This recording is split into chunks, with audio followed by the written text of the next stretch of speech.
The first time I saw the sky split open, I thought it was the end of everything. A scarlet crack tore across the atmosphere, stretching from horizon to horizon, and a ship, impossibly vast, impossibly alive, descended with a hum that rattled bones. I barely had time to hold my daughter before the shockwave lifted us off the ground like we were nothing more than leaves in a storm. My hands gripped hers, but even as I tried to shield her, I could see the alien eyes peering down, cruel and unblinking, studying us. "They're testing you," I whispered, though the words felt hollow.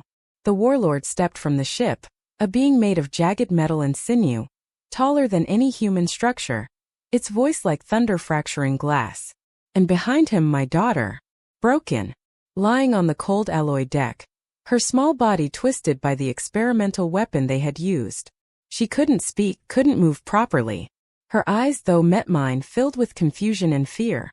"Observe," the Warlord said, as if introducing a trophy. "Your species claimed strength. Yet this is your hope." I wanted to scream, to strike, to tear the universe apart, but I was frozen. And then something shifted. A small flicker of awareness in her eyes, a spark that refused to die. But that was only the beginning. They took us aboard the ship, a labyrinth of steel and shifting corridors, each lined with strange, pulsating lights that seemed almost alive. The Warlord watched every movement, laughing at my failed attempts to protect her. I learned quickly that reason had no weight here. Logic, no currency. Fear was the only language they understood. Yet as days passed, I noticed it. She moved slightly. A twitch of her fingers. A blink. A tiny sound, barely more than a whisper, escaped her lips. What I saw next changed everything. I spent nights tracing the strange energy patterns in the ship's walls, trying to understand what they had done to her. And that's when I realized. The Warlord had not only broken her body but had tried to break her mind. He wanted her to forget who she was, to turn her into a weapon. But humanity is stubborn. Our spirit clings when everything else fails. The ship's AI, a shimmering holographic entity that flickered like liquid silver, observed us silently. "They underestimate the resilience of human neural networks," it said once, its voice neutral yet oddly sympathetic. "Her mind is adapting faster than predicted." Hope, I realized, is often a dangerous weapon. Weeks turned into months. I learned to speak in silence, through gestures, through the flickering of her eyes. She began to respond to me, not in words but in recognition. Each small victory, each tiny spark of movement felt monumental. And the Warlord noticed. He mocked me more, testing me daily, trying to crush the bond one shared with her. "Even the strongest human will fail," he boomed. "And your daughter, she is nothing. A failed experiment. A lesson in futility." But I refused to see it that way. And then the turning point came midway through what felt like endless torment. The Warlord ordered a demonstration of his ultimate weapon. A device capable of rewriting neural patterns, erasing memory, even bending reality. They wanted to show me the futility of human attachment. I stood before it, my daughter strapped to the core, eyes wide but determined. And as the device powered on, I saw something impossible. Her body began to resonate with the alien energy. Not breaking but bending it. She pulsed with a strange light, a wave of force that ripped through the chamber and sent the Warlord staggering back. "Wait, this is not what I expected," the AI whispered to me, now urgent. "She is evolving. This is not merely resistance. She is rewriting the energy matrix with her own consciousness." Every instinct screamed at me to shield her. But I understood then that this was no longer my fight alone. Humanity had always been underestimated. And she, my broken daughter, was about to prove why. The Warlord roared in disbelief, fury twisting his mechanical sinews. "Impossible! How can one human?" But before he could finish, she moved. Her body, fragile and scarred, surged with raw energy, tearing the weapon apart from within.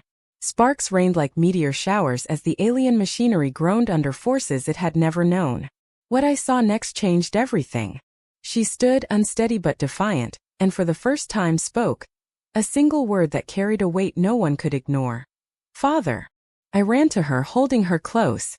Tears burned my eyes, but they were tears of triumph, of relief, of something almost sacred.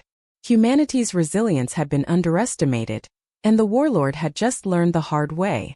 The alien ship, destabilized by her newfound power, began to collapse. I could hear the alarms, feel the vibrations through my bones.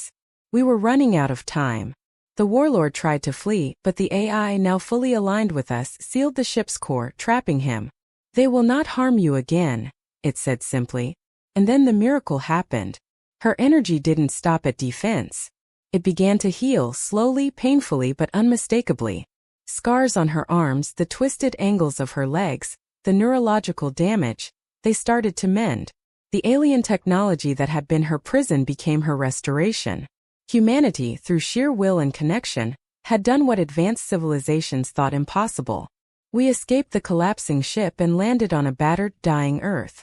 The sky still bore the scars of the Warlord's presence, but beneath it, I held my daughter whole and alive, and she smiled at me. A real human smile full of life. But victory was not without cost. Cities lay in ruin. Survivors wandered, shaken by the enormity of what had occurred. And yet something had shifted. Humanity had seen a miracle, proof that our species, fragile though it seemed, contained a strength the universe could not ignore. Weeks later, as we walked through the remnants of a world we barely recognized, she reached for my hand and said, "We're not broken, Father. We're becoming something more." And in that moment I realized she was right. Every failure, every scar, every moment of despair had forged something new. Something unyielding. The Warlord had mocked us, but in his arrogance, he had only revealed our potential. What I saw next changed everything. The AI, now integrated with Earth systems, turned to me. "They will return," it said. "Others will come. But you humans have proven that spirit outweighs technology." I nodded, holding my daughter tighter. She was no longer the broken child they had shown me. She was a beacon, a miracle, and together we would face whatever came next. The Warlord's shadow might still linger across the stars, but Earth had learned a truth it could never forget. Strength is not measured in power alone. It is measured in love, in resilience, and in the refusal to surrender even when the universe says you must. And as we watched the sun rise over the ruined city, my daughter looked up at me, eyes blazing with life, and whispered, "We survived. And someday they will see why." I smiled, a smile heavy with tears and triumph, knowing the universe would never underestimate humanity again. Because that day humanity didn't just endure. We became a miracle. And in her eyes I saw it, the promise of everything we could be. The sky had split open once, but this time it felt like hope.